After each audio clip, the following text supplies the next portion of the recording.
Islam.Kentau ұсынады.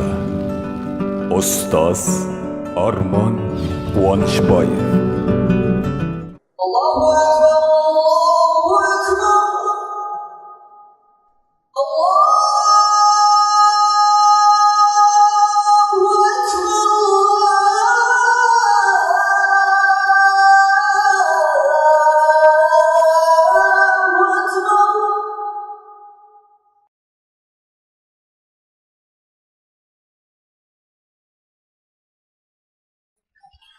Alhamdulillah, wassalatu wassalamu ala rasulillah, amma ba'd. Assalamu alaikum wa rahmatullahi wa barakatuh, бауырлар. Бүгін сол Шуара сүресінің жалғасын өтіп аяқтаймыз, иншалла. Өткен сабақтарымызда біз осы сүре бойынша 185-ші аяттарға кеп тоқтаған екенбіз. Әрмен қарай жалғастырайық. Естеріңізге сала кетейік, біз сол кездегі пайғамбарымызға саллаллаху алейхи вассаламға бір қолдау ретінде Алла тағаланың бірнеше пайғамбарлар туралы мысал келтіруін айтылып жатқан еді. Енді байқасаңыздар, әр пайғамбарда өзі енді келген қауымның бүкіл ауру дерті басқалары болады ғой. Дегенменен мынау араб халқына пайғамбарымыз Мұхаммад саллаллаху алейхи вассаламның замандағы халыққа және одан бері қарай қияметке дейінгі келген халықтың барлығына керек болған нәрселерді айтылған еді. Ол мысалы айтайық, осы аяттарымыздағы мысалы Мадиян қауымы, Шуайб алейхиссаламның келгендігі, бұларға айтылатыны тараздан ұрмаңдар деп жатыр. Немесе Ад қауымы, жолда қарақшылық қылып зұлымдық жасамаңдар дейді. Бұл тек қана осы бір қауым, қалған барлық іс әрекеті жақсы да, осы бір ғана жаман ісі ғана бар екен деп ойламаңыз. Бұл ел болғаннан кейін ішінде барлық нәрселер болады ғой. Жақсы да жаман да амалдары болған. Бірақ осы ісі осы қауымды жоқ қылып Алланың азабына қалуға жеткізді. Ойлаңыз, сонша мысал дейік, бір адам 10 күнә жасаса, соның қайсысы оны жоқ қылатынын білмейді. Бірақ сол күнәлардың бір шетінен айтып келе жатқандығы. Енді Шуайб алейхиссалам туралы біз өтіп атқан едік өткен сабақтарымызда. Сол кезде бұл Шуайб деген пайғамбар осы Мадиян немесе Асхабул Айка осы қауымға келген кезі, оларға сол тараздан ұрмаңдар, істеріңде адал болыңдар деген сияқты мысалдарды айтып уағыз насихат қылған еді бұл кісі. Сонда олардың жаңағыдегі бұл кісіге айтқан қарсы жауаптарының бірі мынандай еді. Қалу иннама анта минал мусаххарин. Сен расында да сиқырланып қалған. Яғни миың уланып қалған. Сиқыр негізі, бауырлар, осы жерде тағы бір дәлел тұр. Сиқыр ол бір адам бір нәрсені оқыса, қазір енді көп адам анау кинолардан көріп алған ғой, теледидардағы.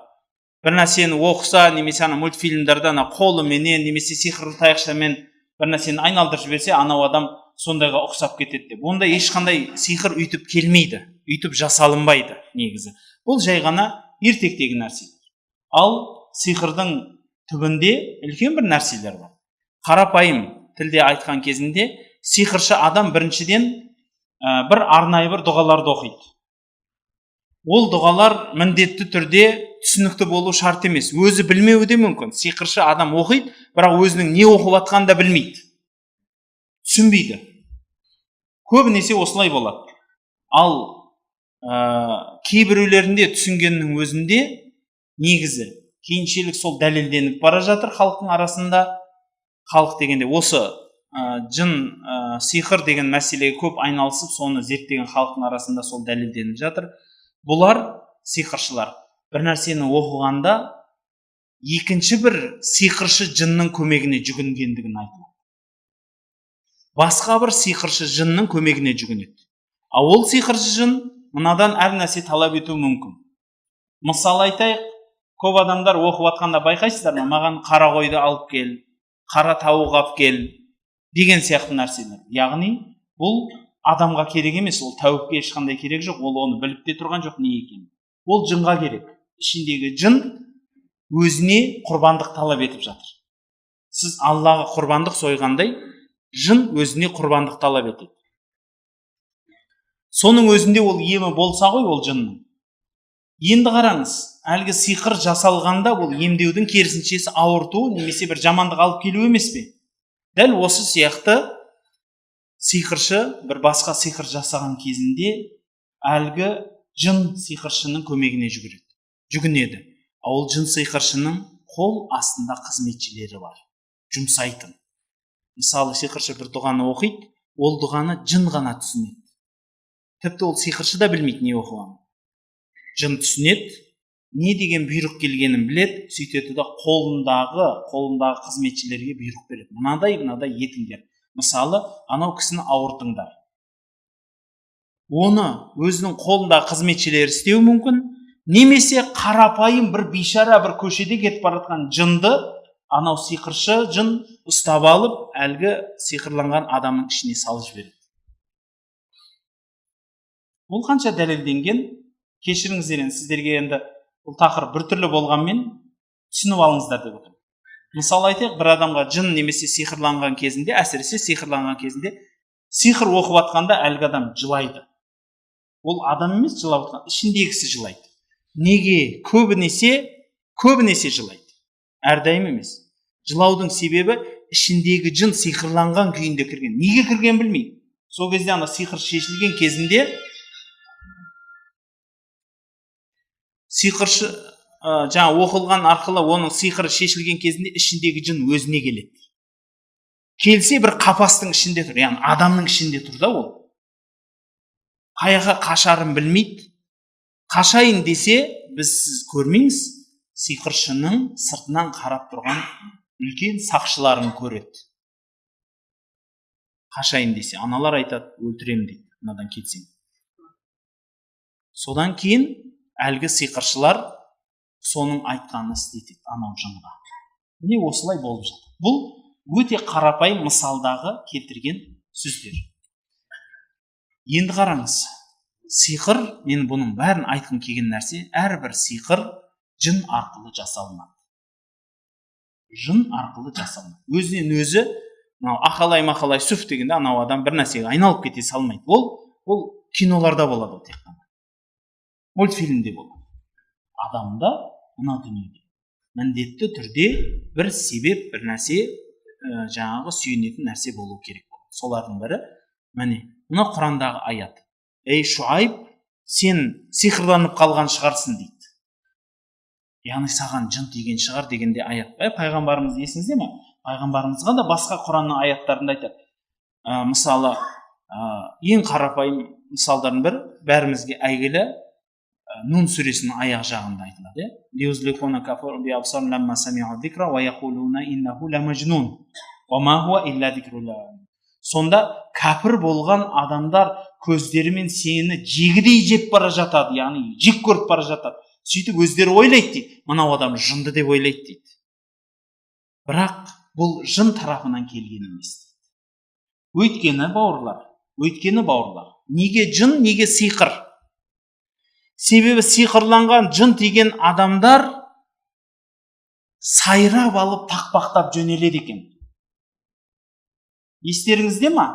Мынау Нұржан Төлендиев деген жігіт соны бір мысалын келтіріп ысқақтайды. Бір адамға анау дуа салады, сонда анау келіншек тұрады да тақпақтап жөнеледі ғой, ұйқастырып кете береді.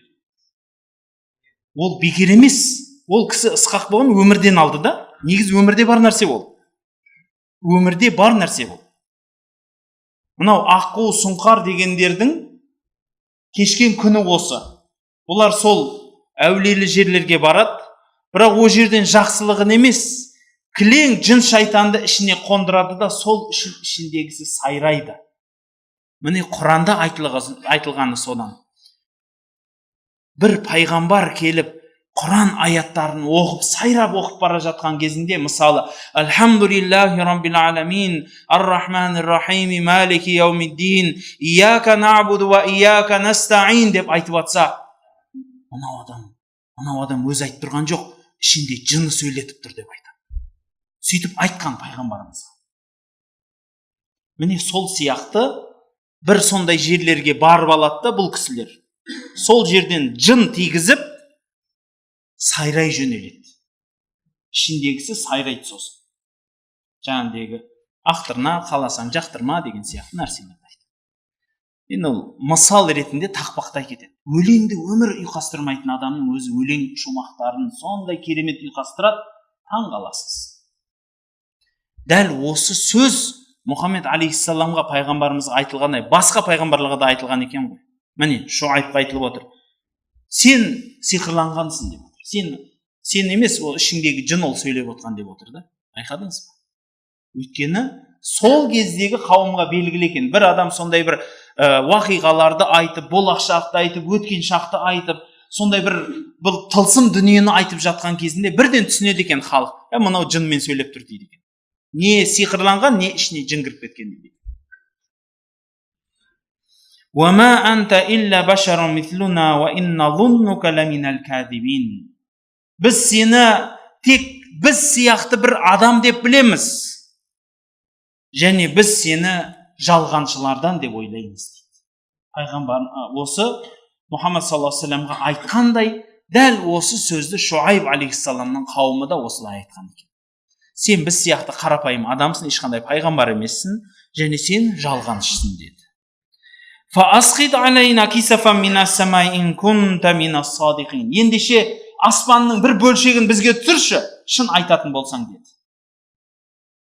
Енді бұны бір тура мағынадағы жобалатып аудардық, аспанның бір бөлшегін түсір деп. Негізі ғалымдарымыз бұны түсіндіргенде айтады, аспаннан тас түсір, немесе қиямет қайым бола салсын сенің уәдең. Кәні бола салсын шыққан, енді шын айтушы, шын пайғамбар болсаң, әкел қияметімді дейді. Құдай сақтасын, бауырлар, қазіргі кездің өзінде көп жерлерде, елді мекенде біздің қазақ халқының азаматтары, исі қазақ кісілер, ауылдың әсіресе азаматтары, тіпті жерлеу басына барып, имам кісі, ей халайық, міне осы көрге кіреміз бәріміз деп айтып жатса, шешесінен боқтайтын көрінеді имамды. Әкеші соныңды көрейікші де, кім барып келді дейсің сояқа деп. Тұр барып келгенде сөйлеп тұрсың ғой деп. Дәл осыны біздің халықта айтып бара жатыр, ойлаңыз. Ал осы сөздер менен бауырлар, үлкен қауымдар азапқа қалған. Бұл қорқынышты сөздер, бауырлар. Осы сөздері үшін адамдар азапқа қалған. Ол бір өзінің басына түспейді ғой, Құранда айтылғандай. Ол ауыр сөз бір өзінің басына түспейді, бүкіл дүйім жұрт, бүкіл халықты алып кетеді өзімен бірге. Құранда айтылады сол үшін. Сіздер ойламаңыздар, араларында күнәһар болып оған тыйым салмасаңдар, тек сол күнәһарға ғана түсетін азап келмейді, ішінде бәріңді алып кетеді. Себебі, өткен сабағымызда айтқанымыздай, бір күнә іс көрсеңіз, сіз қоғам ретінде соған ат салысуыңыз керек, соның дүзетілуіне. Мысалы, жанұялар ажырасып жатыр. Сіз ағайын туыссыз, көршісіз, екі жастың арасын жарастыруыңыз керек. Не болды? Бұл екеуің әп-әдемі бір-біріңе тең екенсіңдер деп, арасындағы бүкіл нәрсені шешіп беруіңіз. Бір адам арақ шарап ішіп тозып жүрсе, сол кісіні сол жамандықтан тоқтатып бері алып келуіңіз керек. Бұл сіздің бірінші орында Алланың алдындағы, ал одан қала берсе көрші ақысы, дос, ағайын туыстың ақысы ретінде оны беруіңізге тура келеді. Өйткені қиямет күні сол көршіңіз, сол ағайын туысыңыз сіздің жағаңыздан жармаса, дәй пәленше, сен мені тура жолға салмадың ба? Сен айтқан кезіңде мен дұрысталып кететін салатын едім дейді. Оны дәлелдей алмайсың ғой қазір. Қазір ғой айтып көріңізші, сол дұрысталып кете ма? Бірақ ол жақта ол кісінің тілі ұзын болады ғой, азап көріп тұр ғой. Сосын айтады, мен бір-ақ ауыз сөз айтсаң жететін еді ғой, мен бірден тоқтайтын ем ғой дейді. Ал күнә өзі жасағасын қиналып тұр, мен сені енді бірге алып кетемін. Өйткені сен айтқан жоқсың. Сондықтан бауырлар, пайғамбарымыздың хадисін еске түсірейік. Пайғамбарымыз саллаллаху алейхи ва саллям айтады, егер сен бір жаман істі көрсең, шаман келсе, оны қолыңмен қайтар. Шаман келмесе, оны тіліңмен қайтар. Оған шаман жетпесе, жүрегіңмен қайтар. Және біл, одан кейін иман болмайды дейді. Яғни бұл иманның ең соңғы дәрежесі екен, жүрекпен қайтару. Егер бір күнәні көріп тұрсыз, сіздің жүрегіңізде ол нәрсе жаман, дұрыс емес, бұл мен бұған қосылмаймын деген сөз болмаса, үндемей деп күліп отырсаңыз сонымен бірге, онда біліңіз, сіздің жүрегіңізде иман сөніп бара жатыр. Сонда айтқаны ғой, ал түсіретін аспаныңды түсірші, кәні көрейікші деді. Не болды? Қала Робби а'ламу бима та'малун. Сонда пайғамбар айтты дейді оларға. Раббым сендердің не істеп жатқандарыңнан бәрінен хабардар. Факадзабуху. Міне сонан соң бұны жалған деді. Фаахазахум азабу яумиз-зулла. Оларды көлеңке күннің азабы жетті. Иннаху кана азаба яумин азим. Ол ұлы күннің бір азаптары еді дейді. Көлеңке күннің азабы дегенді қалай түсінеміз десеңіз, тәпсіршілеріміз айтады. Сол қауым осы өзінің күпірлігінен безіп кетпегеннен кейін, күпірлігінде екі аяқтап тұрып, пайғамбарға қарсы шыққаннан кейін, басқа ірі күнәларынан кейін, Алла тағала бұларды азаптайды. Азаптағаны сонша дейді, қатты ыстық жөнетеді екен. Ыстықтың ауыртпашылығы сонша, олар үйлерінде де, түздерінде де, қайда болса да тығылатын жер таба алмай қалады. Бірнеше күн тоқтамай аптап ыстық келеді. Ақыры күн ортасына келгенде бір жерге домалақ болып бұлт жиналады екен. Сонда жұрт, мынау осы жер дұрыс шығар деп бір кісі сол бұлттың астына отырса, әдемі салқын ауа бар екен. Халайық мынау бұлттың астына келіңдер, мына жақ салқын екен дегесін. Барлық халық сол бұлттың астына жиналғанда, Алла тағала оларға дозақтың азабын. Тәпсіршілер айтады, Мадиян қауымы Алла тағала оларды дауыспен азаптады деген сөз бар ғой, оны қалай дейді? Тәпсіршілеріміз де айтады оны. Бұл көлеңке күн мен дауыс екеуінің де мағынасы келеді. Өйткені тәпсіршілеріміз былай деп түсіндіреді. Мүмкін сол дауыс олардың үйінің ішінен қуып шыққан шығар, айғай дауыс. Ал мүмкін олар сол көлеңке бұлттың астына жиналған кезде жан түршіктірерлі бір дауыспенен сол жердегі барлығын қатырған шығар дейді. Қандай болса да, бауырлар, Құранның бір аяттарында айтылғандай, Алланың азабынан тек қана иманға келмеген адам ғана аман болады дейді. Яғни аман болады деген, жүрегінде тыныш болады да. Құдай мені азаптамайды, мен күштімін, бәрі жақсы, өте жақсы. Бұл тек надан адамның сөзі, бауырлар. Құдайдан ақылы бар адам қорқады. Құдайдан қорқады, бауырлар. Біздің қауым, осы халықтың барлығымыздың жүрегімізде бар ол нәрсе. Бір адамның көз жасы немесе біреудің лағнет сөздері естілген кезінде қандай жүрегімізге қорқыныш келеді, білесіз,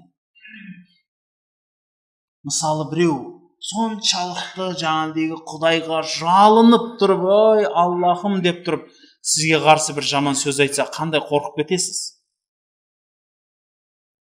Ол намаз оқитын да, оқымайтын адам да қорқады ондай нәрсе. Неге? Өйткені жүрегіміздің түбінде иман бар. Құдайдан деген қорқыныш бар, тақуалық бар. Бірақ сол әркімнің жүрегінде әртүрлі дәрежеде. біреуде мүмкін сол тақуалық витамині жетіспейді. Бір кішкентай ғана граммдар бар да.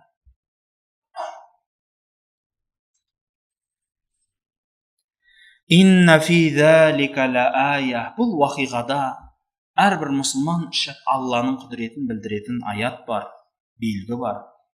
Уама кана ахтарухум муъминин. Ал көп естушілер бұған иман келтіре бермейді. Ва инна раббака лахуал азизур рахим. Расында да сенің Раббың аса шексіз құдірет, шексіз мейірім егесі. Ва иннаху латанзилум мир раббил аламин. Сонан соң Алла тағала мынау Құран-ы Карим жайлы айтылады. Пайғамбарымызға не түсіп тұрғандығы жайлы пайғамбардың жүрегіне қуат үшін мына бір сөздер айтылады. Ва иннаху, расында мынау зат, яғни мынау Құран, танзилу раббил аламин, бүкіл әлемнің Раббысының түсіргені. Назала бихи рухул амин, бұны аманатты жеткізуші болған Жабрейіл алып келген. Ала қалбика литакуна минал мунзирин, сенің жүрегіңе алып келген, сен ескертушілерден болуың үшін. Билисанин арабийин мубин, таза араб тілімен түсірілді. Ва иннаху лафи зубурил аувалин, бұл Құран әуелгілердің кітабында бар еді дейді.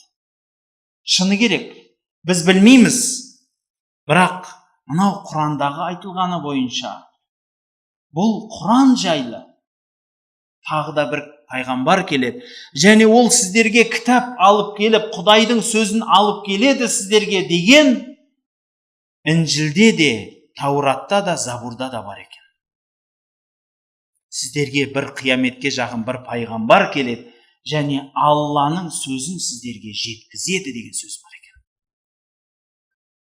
Мысалы естеріңізде ма? Қазір. Осы бір аятты оқиын, соң мынау қазір айтпақшы болған уақиғам анығырақ болады.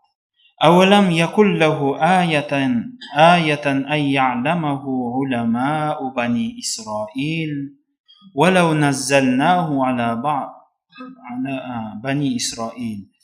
Сонда бұның аяттарын, бұның әрбір аятын Бани Исраилдің ғұламалары білмейтін бе еді дейді. Иә. Бани Исраилдің қауымы Құранның аятын естігеннен ақ түсінген екен, бұл Құдайдың сөзі екен. Неге екенін білесіздер ме?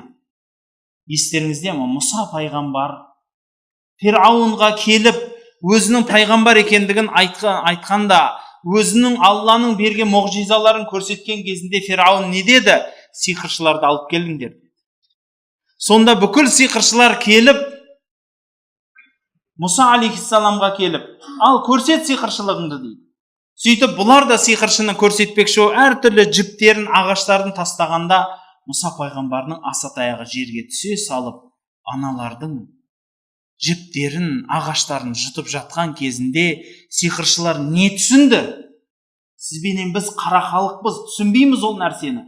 Бірақ сиқыршылар түсінді, бұл сиқыр емес мынау. Өйткені ол маман ғой, түсінесіз, ол сиқырды жебішіп қойған, қарапайым тілде айтқанда. Ол сиқырды бүкіл барлық есіктерін ашып көрген адамдар.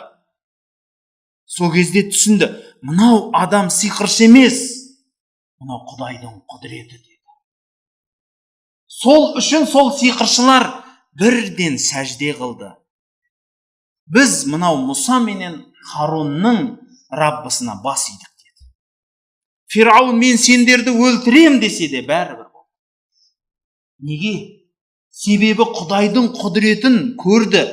Сол үшін Құранда айтады: «Иннама яхшаллаха мин ибадихил улама». Алланың пенделерінің ішінде Құдайдан ең қатты қорқатындар олар ғалымдар дейді. Өйткені білім бар. Менің білімім жетет деп тұрғанда, өзінің білімі дым болмайтындай қылып Құранның аяты тұрған кезінде өзін сауатсыз сезініп қалады, қандай ғалым болса да. Құранның аятын түсінген адам, егер соны түсіне алса, соған білімі жетсе, ол адам сол бір-ақ аят жетеді екен ол ғалым адамға. Басын иген күйі қайтып көтермейтін дәрежеде. Ал егер Құранның аятын ұғынбаса, ол ғалым емес.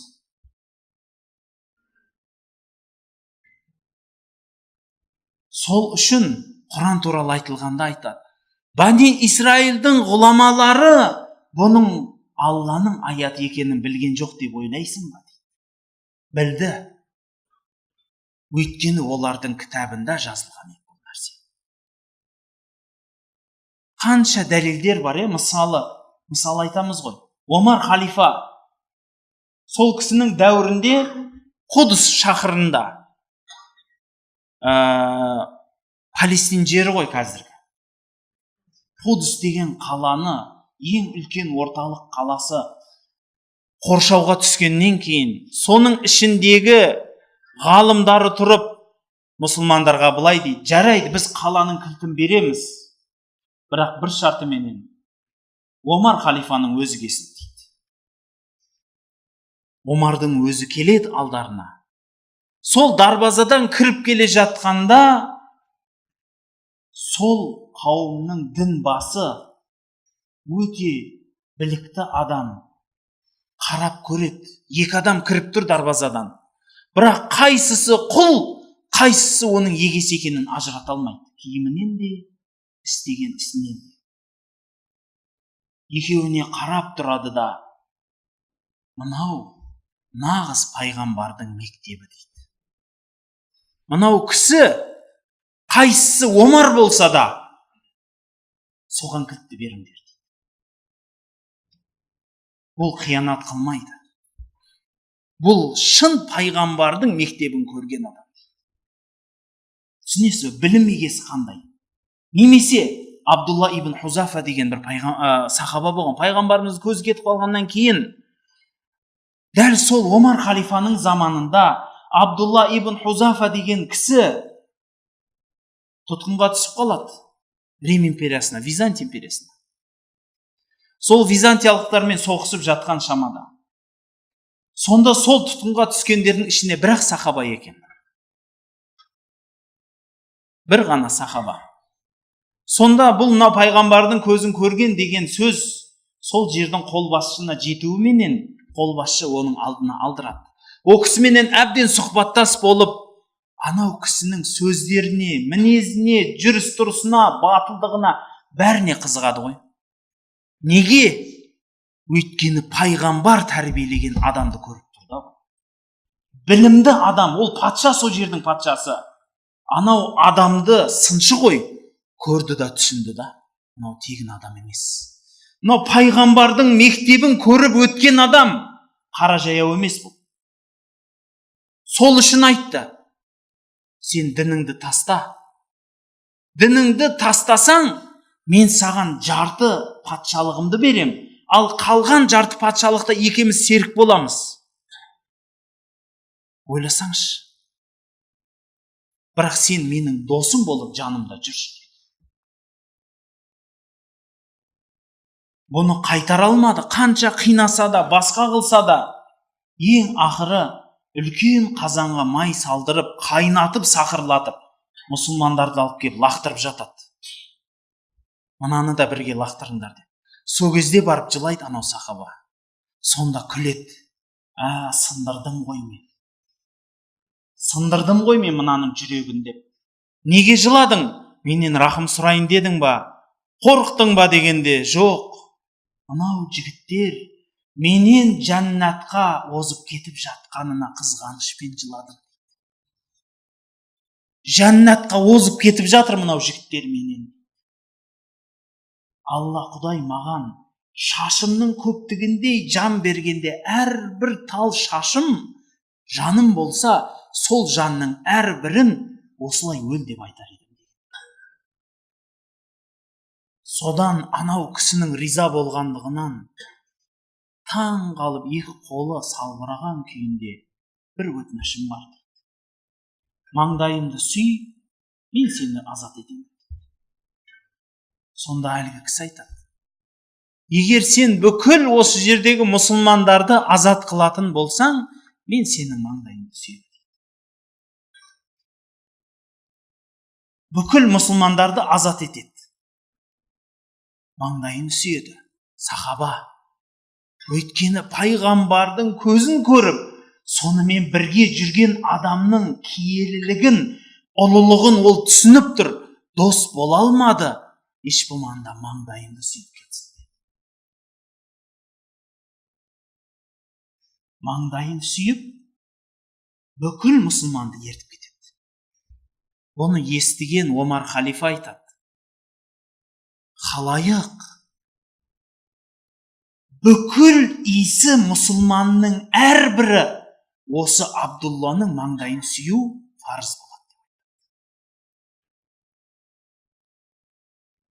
Өйткені шын пайғамбардың мектебін көрсетіп, дұшпанның алдында тізесін бүкпей, нағыз пайғамбардың тәлімін жұртқа жая білді.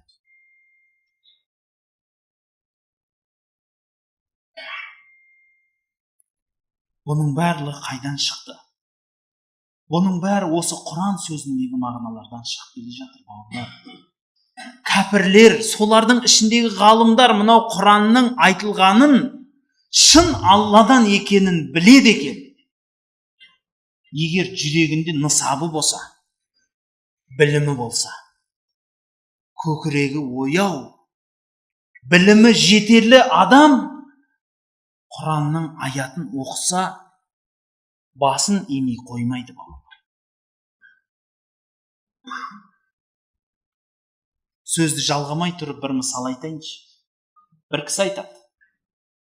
Шетелге барып оқимын. Сол жақта жүріп бір ағылшын кісімен дос болдым, араластым жақсы. Сосын бір күні ол кісіге Құранның ұлылығын көрсеткім келді дейді. Сөйтіп айттым дейді. Мен саған бір екі ауыз сөз айтам, үзіп айтам. Сен соны естіп көрш, есіп. Сосын баға бер дедім дейді.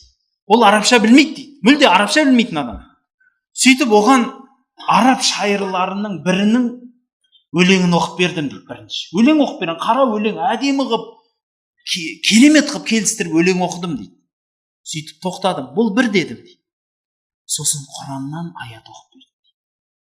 Мынау екі. Осы екі сөздің айырмасы бар ма дедім дейді. Сонда айтқаны ғой. Ағылшын тілін жақсы, тіл маманы ғой, филолог. Арабша білмейді. Анау Құранды естігенде айтады. Мынау бірінші сөзің дейді. Әдемі сөз дейді, жақсы дейді, жұмсақ, сондай құлаққа. Бірақ мынау екінші сөз сияқты емес дейді. Екінші сөзде білмеймін, бір құдірет бар, естігенде жүрегім дірілдеп кетті деді. Ал Құран-ы Каримнің тағы бір шетінде айтады. Жүрегінде иманы жоқ адам Құранды естігенде жүрегі қысыла береді, аспанға шыққан адам сияқты дейді. Тек қана Құдайға қарсы болған адам ғана Құран оқыса, тыпыршып, шыдай алмай кетеді екен. Құранның аяттарын айтсаңыз, әлгі адам шыдай алмай, осы жанын қиналып, жүрегі қысылып кетеді. Ал жүрегінде иманы бар адам, ол арабша білсін, білмесін, Құранда не айтылып жатқанын түсінбей ақ қойсын. Бірақ анау аяттарды естігенде бір бөлек сезімге келеді. Өздеріңізде ойлаңыздаршы. Алдыңызға қари адам Құранды оқып, намазға тұрғанда қандай сезімде боласыз? Бұл жердегі бір сөзінде түсінбейтіндеріңіз бар. Оқылып жатыр, иә. Бірақ не айтылып жатыр енді Құдай біледі о жерде. Бірақ ана оқылған кезде жүрегіңіз бір толқиды ғой. Рас па? Бұл енді намазхан, намаз оқымайтын адамдардың өзін айтыңызшы. Құран оқытып жатқан кезде, мен деген сол ана шөпкетшардың барлығын алып келіп тұрып алдына оқысаңыз да, опшы дін түгіл еш нәрсеге бармай жүрген адамның өзі бәрібір бір мәрте болса да Құран оқытады ғой үйінде. Сол Құран оқытып жатқанның өзінде ана кісінің түрін қараңызшы қандай болып отыр. Тербеліп, өзі бір түрлі күйге кешеді. Неге? Өйткені бұл Құдайдың сөзі. Ол өзі ақылымен оны білмейді, бірақ жүрегіндегі жаны, ол мұсылман ғой, ол кезінде адам атаның белінде жатқан кезінде ол сен менің Раббымсың деп Алланың алдында сөз айтқан. Сондықтан сол жүрегіндегі жан, біздің қара тілде айтқанда подсознание дейміз ба? Сол жан Құранның сөзін естігенде тербеледі. Түсінеді ол.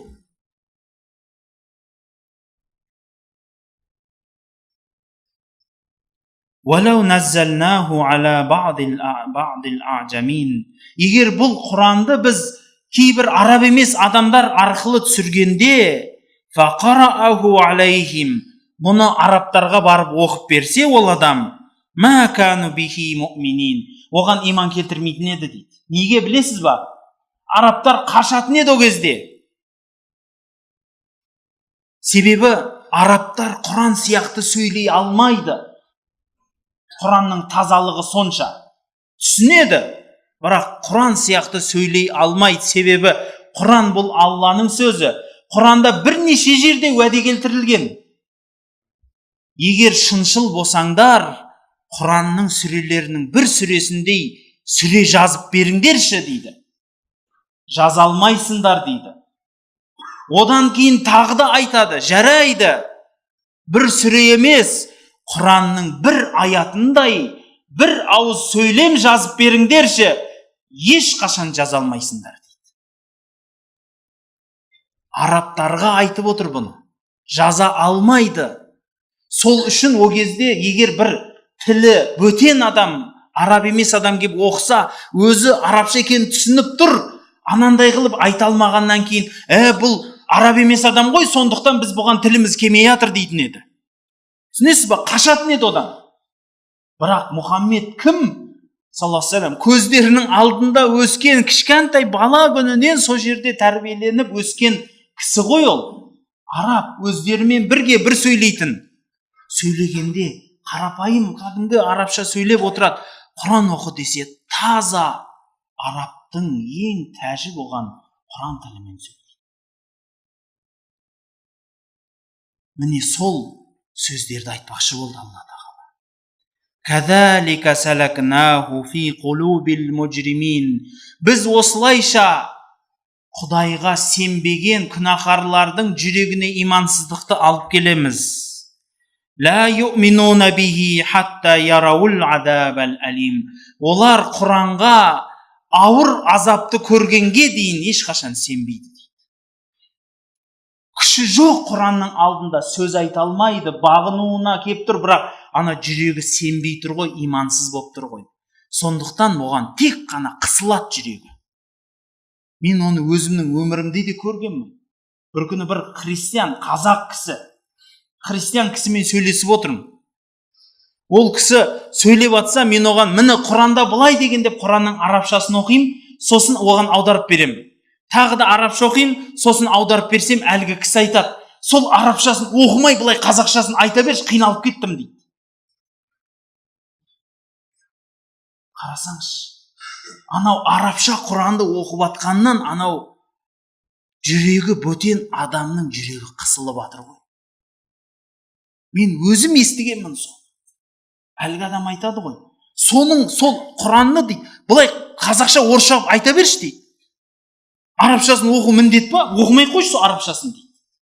Мен қысылып кетем сол арабшасын оқып атқанда дейді. О кезде мен сол Құранның аятын байқамаппын, кейінірек барып түсіндім да. Бұл Алланың маған көрсеткен мұғжизасы екен ғой. Құран-ы Каримде аят бар. Құдайға иман келтірмеген, имансыз адамдарға Құран оқылған кезде олардың жүректері аспанға көтеріліп бара жатқан адам сияқты қысыла береді дейді. Баяғыда Мұхаммед алейхиссалам пайғамбарымыз саллаллаху алейхи ва саллям аспанға ұшқан ба? Мысалы ұшатын бір аппараты бар ма еді? самолет бармайды. Ол кезде жұрттың бәрі ойлайтын, адам аспан осылай кислород бәр жақта бар, осылай көтеріле берсең тұра береді деп. Ол қазір ғой, ол зерттеп атқанда адам ұшқан сайын қысым қыса береді, қиналады адам қысылып.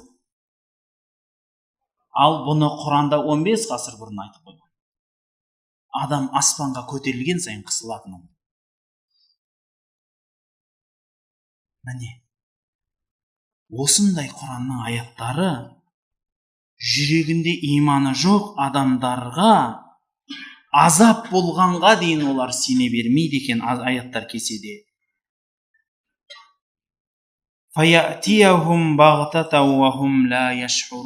Бұл азап оларға өздері байқамай тұрған халде келеді.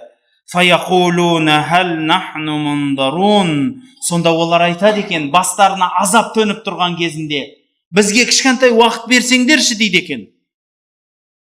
Ол уақыттарда не істейді? Құранның басқа аяттарында айтылады. Дүниеден жаны үзіліп кеткен адам Аллаға жалынады дейді. Ей Аллахым, мені мына өмірге қайтаршы. Бір 5 минутқа болса да, бір кішкентай уақытқа қайтаршы. 2 бас намаз оқиын. Құранда айтылады.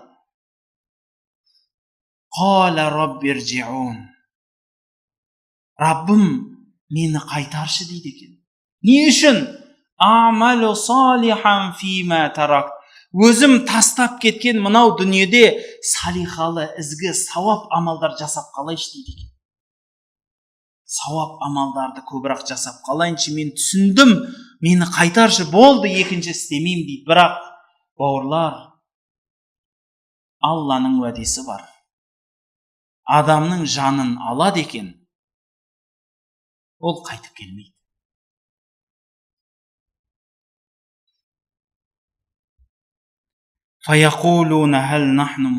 Сонда олар айтады ғой, бізге бір кішкентай уақыт беріле ме екен? Сол сөзді айта тұрып, Алла тағала айтады енді. Ей Мұхаммед саллаллаху, көрдің ба? Имансыз адамдар біздің енді азаптарымызды осылайша асықтырады дейді. Яғни мына дүниеде, ей Құдайдан қорып, қиямет бар десе, ей соны кім көріп іздейсің? Әкел шал, көрейік шал дейді. Алланың азабын осылай өзіне келуін асықтырады. Ал егер қарашы, біз оларға бірнеше уақыт бере салайық солардың айтқанындай.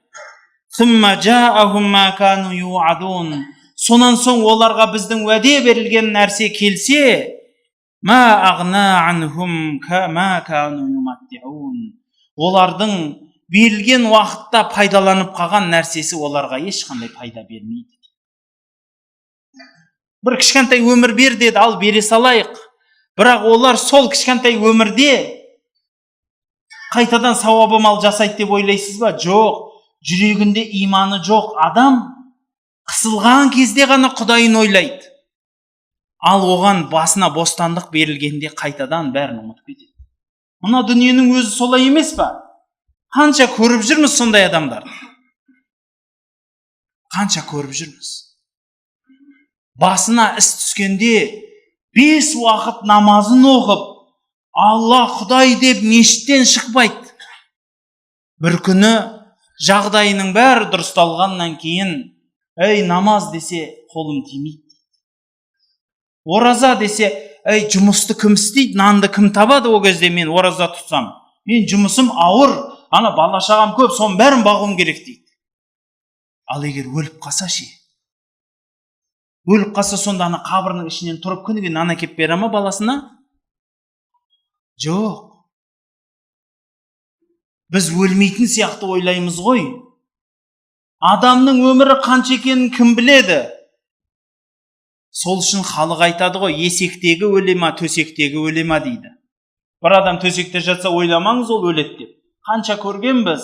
Төсекте 7 жылдап жатқан адамды. Соны өледі деген адамның бәрі өліп таусылған кезін көргенбіз. Сондықтан бауырлар, өлім қашан келетінін біз білмейміз. Құдайдан жай ғана уақыт сұрайды, маған уақыт берші деп. Бірақ ол уақыт берсе де иманға келе бермейді деп. وَمَا أَهْلَكْنَا مِنْ قَرْيَةٍ إِلَّا لَهَا مُنْذِرُونَ. Алла тағала айтады, біз қандай да бір ауыл, ел, соларды азаптап құртқан болсақ, оларға міндетті түрде біз пайғамбар жіберген едік. Зикра ва ма кунна залимин. Оларға әлгі ауылдарға барған пайғамбарлар ескертулер жасаған, бірақ олар тек қана залым болды. Ва ма кунна залимин. Және біз залым емес едік дейді. Алла тағала айтады, қай елді азаптаса, соған міндетті түрде ескерту беріледі. Оған пайғамбар келеді, біз залым емеспіз.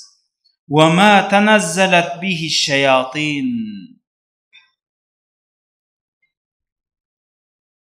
وَمَا يَنْبَغِي لَهُمْ وَمَا يَسْتَطِيعُونَ إِنَّهُمْ عَنِ السَّمْعِ لَمَعْزُولُونَ. Алла тағала сонан соң айтады, وَمَا تَنَزَّلَتْ بِهِ الشَّيَاطِينَ. Шайтандар ненің үстіне келіп қонатынын білесің ба дейді. وَمَا يَنْبَغِي لَهُمْ وَمَا يَسْتَطِيعُونَ.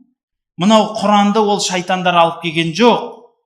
Және وَمَا يَنْبَغِي لَهُمْ, оларға бұл нәрсе дұрыста болмайды.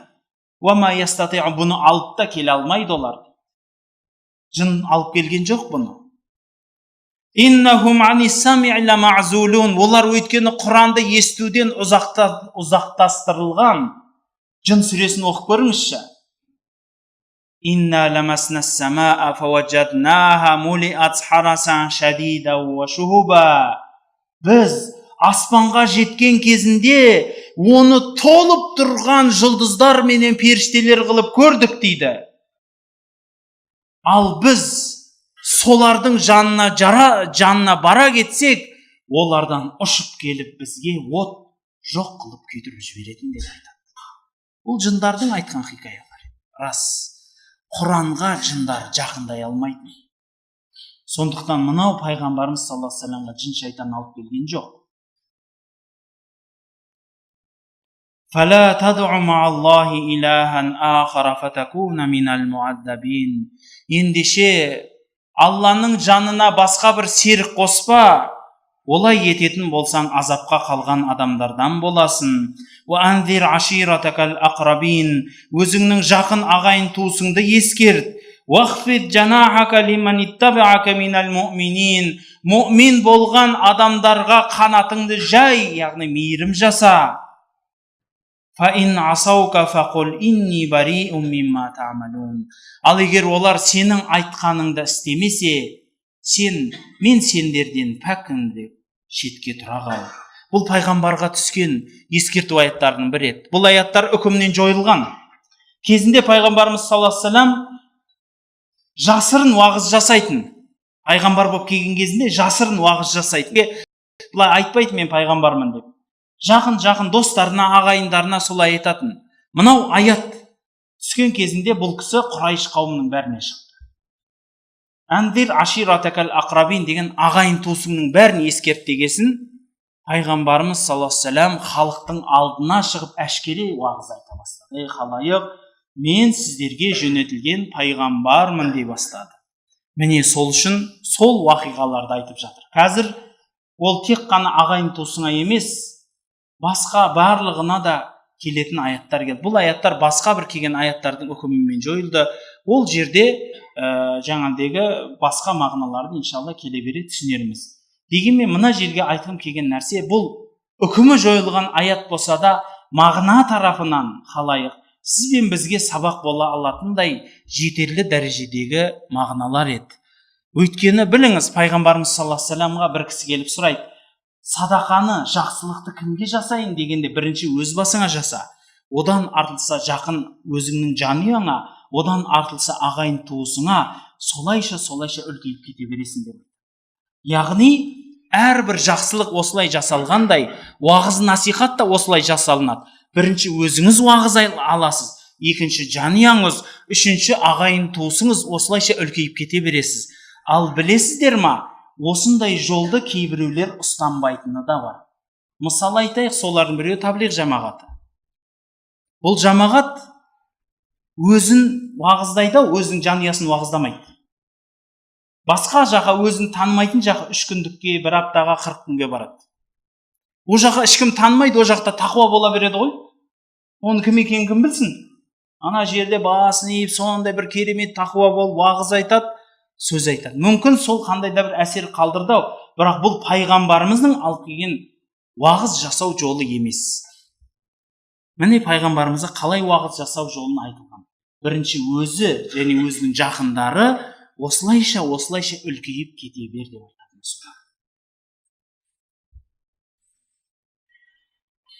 Аяттың жалғасы. وَتَوَكَّلْ عَلَى الْعَزِيزِ الرَّحِيمِ. Және аса құдіретті, шексіз мейірім егесіне тәуекел ет. Яғни бүкіл ісіңде сол ұлы Раббыңа сүйен. الَّذِي يَرَاكَ حِينَ تَقُومُ وَتَقَلُّبُكَ فِي السَّاجِدِينَ. Ол ұлы зат сондай, сенің намазда тұрғаныңды да, сәжде жасап жатқан барлық қимылдарыңның бәрін көріп тұр. Иннаху хуас-самиул алим. Алла тағала ол бүкіл барлық нәрсені естуші, бәрін білуші.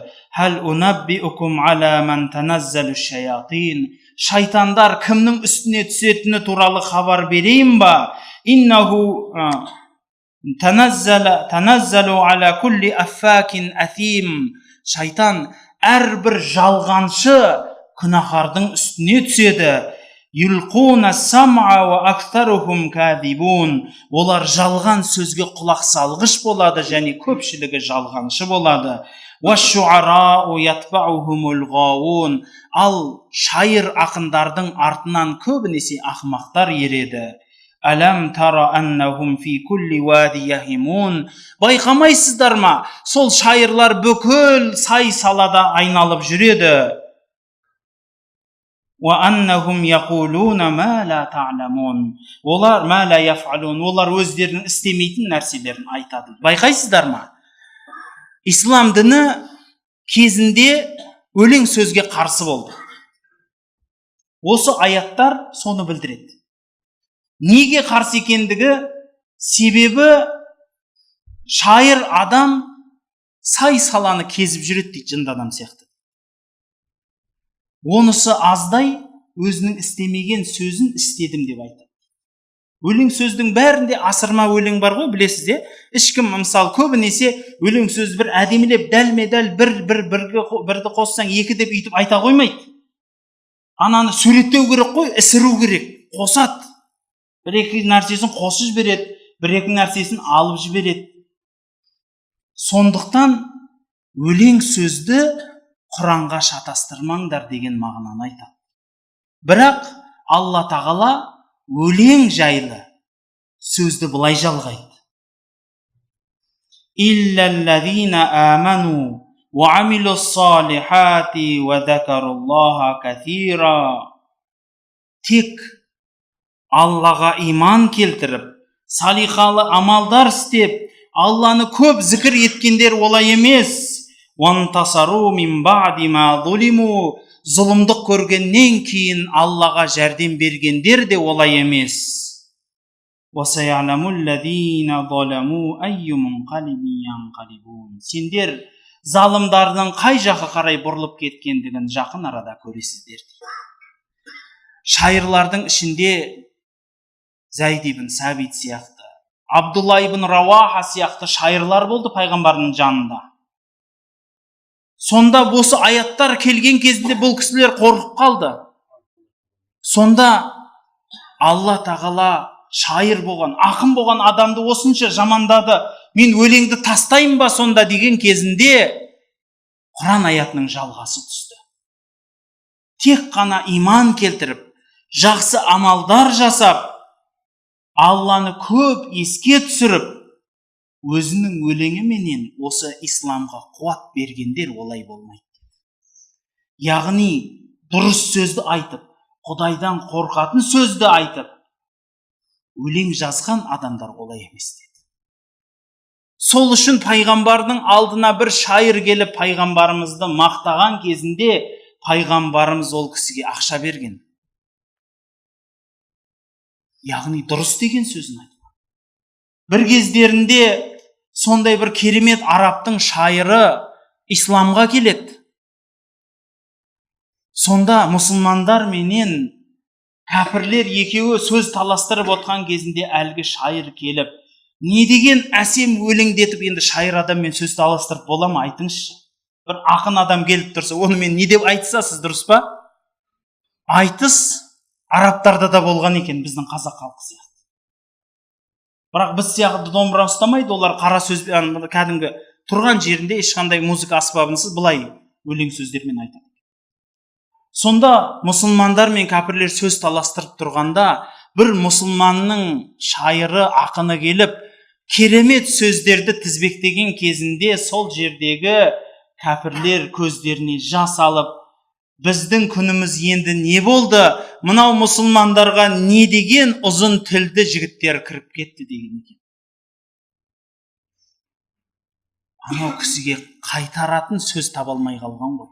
Сөз айтады, айтайын десе жете алмайды, айтайын десе айта алмайды. Қысылғанынан мыналар енді осылай боп кете бере ма деп қатты қиналған екен дейді. Міне сол сияқты пайғамбарымыз саллаллаху алейхи вассаламға келген осы ислам хидаяты, мынау Құран, бауырлар, бұл шайырдың, ақынның сөзі емес. Бұл Алланың сөзі, бұл өлең сөзбен сол үшін тақпақтатып жазу дұрыс емес. Және пайғамбарымыз саллаллаху алейхи вассалам ешқашан ақын болған емес. Ұзын сөздің тобықтай түйіні, мынау Шуара сүресінде Алла тағала пайғамбарымыз Меккеде қатты қысылып тұрған кезінде түскен аяттар еді. Сол Меккеде тұрған кезінде қиналып, уағызынан қиналғанда, сені өтірікке шығарғандай, өзге пайғамбарларды да қауымдары өтірікке шығарған, қарашы деп бірнеше пайғамбарларды айтып, олардың көрген пейнеттерін айтып, олардың қауымындағы неше түрлі дерттерді айтып, сол дерттердің әрбірі бір қауымды азапқа қалдыру мүмкін деп, сізбенен бізді ескертті. Және осы сүренің аяқ жағында Құранның ұлылығы жайында, Құранның қарапайым адам жазбағандығы жайында айтып, сөз соңы осы